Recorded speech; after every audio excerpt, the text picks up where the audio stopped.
Sinabihan ka ba ng narcissist mong partner na everything is under control?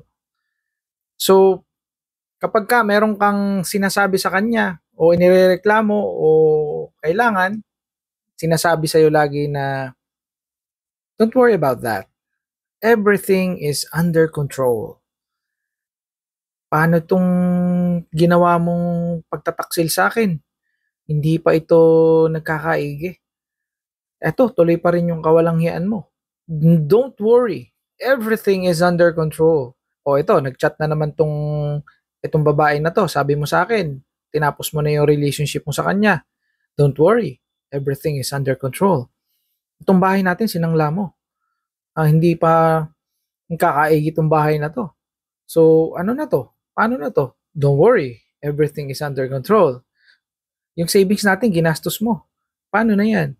Don't worry. Everything is under control. Itong ating negosyo, nalugi na. Don't worry. Everything is under control. Ikinasino mo yung ating puhunan sa negosyo. Don't worry. Everything is under control. Kapag ganyan ang ganyan yan, hindi yung sitwasyon ang kinokontrol niya. Sino ang kinokontrol niya? Ikaw ang kanyang kinokontrol pag sinabi niyang ganun. So, ano yung takeaway ko dito? Ang takeaway ko dito, napakasimple. No? Pag-aralan mong mabuti yung kanyang mga ginagawa. Dapat aware ka na may asawa ka na narcissist. So, you need to plan. You need to protect yourself and your kids kung meron kang anak. Okay? So, dapat aware ka, dapat may plano ka. Alam mo dapat yung gagawin mo. Alam mo yung next move mo. So, don't say anything that will reveal your intentions. Huwag mong sasabihin na isa kang narcissist.